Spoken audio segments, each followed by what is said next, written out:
En fait, tu avais un besoin, il n'y avait pas de solution qui répondait à ce besoin, donc tu as créé en fait cette propre solution qu'aujourd'hui tu utilises pour tes clients et tes clientes. Enfin, c'est bien ça? Oui, tout à fait. Ok. Oui. Et est-ce que ça, c'est des solutions derrière qui peuvent être utilisées par d'autres maisons? Oui, tout à fait. Justement, mon souhait, c'était de créer quelque chose qui puisse être utilisé par moi, mais également pour les autres. D'accord. Finalement, à l'image de mon métier, où quand j'étais jeune, j'allais dans l'usine de peau de la famille et on me disait « choisis ta peau, fais ton dessin et on réalise ce que tu veux ». Je me suis dit « j'ai une chance extraordinaire, je fais ce que j'ai envie et je vais faire de mon métier ça exactement ». C'est-à-dire offrir aux gens la possibilité de réaliser ce qu'ils ont envie, réaliser leurs rêves. Eh bien, avec ma technologie Corpusia, c'est pareil. J'ai la chance de faire un outil qui me sert à moi, qui répond à un réel besoin. Et comme j'ai fait un petit parcours au sein des maisons, j'ai une vision également interne des besoins qu'ils pourraient avoir, je l'étends aux autres pour qu'ils puissent en bénéficier également. D'accord. Est-ce que tu peux nous en dire un peu plus sur ces solutions? En fait, je pense qu'on a une vidéo qui va apparaître d'usage d'un showroom virtuel. Est-ce que tu peux nous dire concrètement quelle est la valeur apportée aux utilisateurs finaux? Là, de ce que je comprends, c'est pour les clients et les clientes? Oui, tout à fait. Alors, il y a à la fois du B2B et du B2C. D'accord. Alors, si tu veux qu'on commence par les clientes, bien évidemment, puisque c'était mon premier souhait en 2010.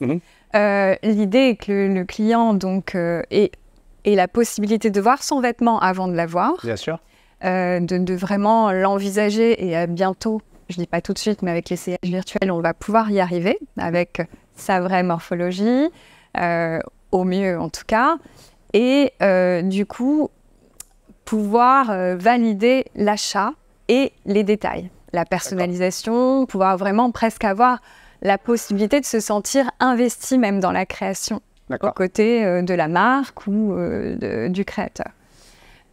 Parce que certaines marques permettent de personnaliser plus que d'autres, mais en tout cas, c'est une possibilité. Et ça, comment elle le voit là? C'est sur son PC ou sur quoi elle voit en fait ces mondes virtuels qui sont extrêmement précis? Alors, la technologie que j'utilise, c'est du cloud computing. D'accord. Le calcul est déporté dans le cloud, c'est-à-dire que la cliente peut être sur son téléphone en temps réel, avec le créateur à l'autre bout. Si elle est à New York, il est à Paris, et ils peuvent converser ensemble sur le même espace, sans qu'elle ait besoin de télécharger ou d'avoir une puissance particulière de device. C'est parfait, ok. Autre chose, ce qui peut être intéressant pour les marques par rapport à du B2C, et là, je pense au showroom de Guy Pontal, qui est un des advisors chez Corpusia, qui est professeur de Clos 3D et responsable des nouvelles technologies chez S-Mode. Le mien, ça a été l'heure bleue, qui a été réalisé en 12 heures par des étudiants. C'est dire, pas des gens du métier, pas des ingénieurs. L'autre est de Guy Pontal, et lui, son métier, c'est designer 3D. Et en fait, il travaille pour des marques qui lui demandent de créer des collections 3D. Et les marques vont envoyer ces collections auprès de leurs clients finaux qui valident ou non tel ou tel modèle et eux, en fonction de la validation, vont produire ce qui a été validé et donc permettre une certaine économie et une certaine responsabilité. Donc c'est une vraie en fait, facilité d'usage de pouvoir visualiser dans les moindres détails les œuvres en fait, qui sont créées sur le sujet. On a une nouvelle vidéo qui est principalement destinée aux métiers, aux professionnels. Est-ce que tu peux nous expliquer concrètement en quoi c'est utile pour des designers, cette solution qu'on voit, de la décrire? Bien, admettons que Hotman est le designer à Paris. Bien sûr. Que le studio est dirigé par M. Sikal et que je suis l'usine. D'accord. Nous sommes tous les trois dans des endroits précis du globe, pas au même endroit.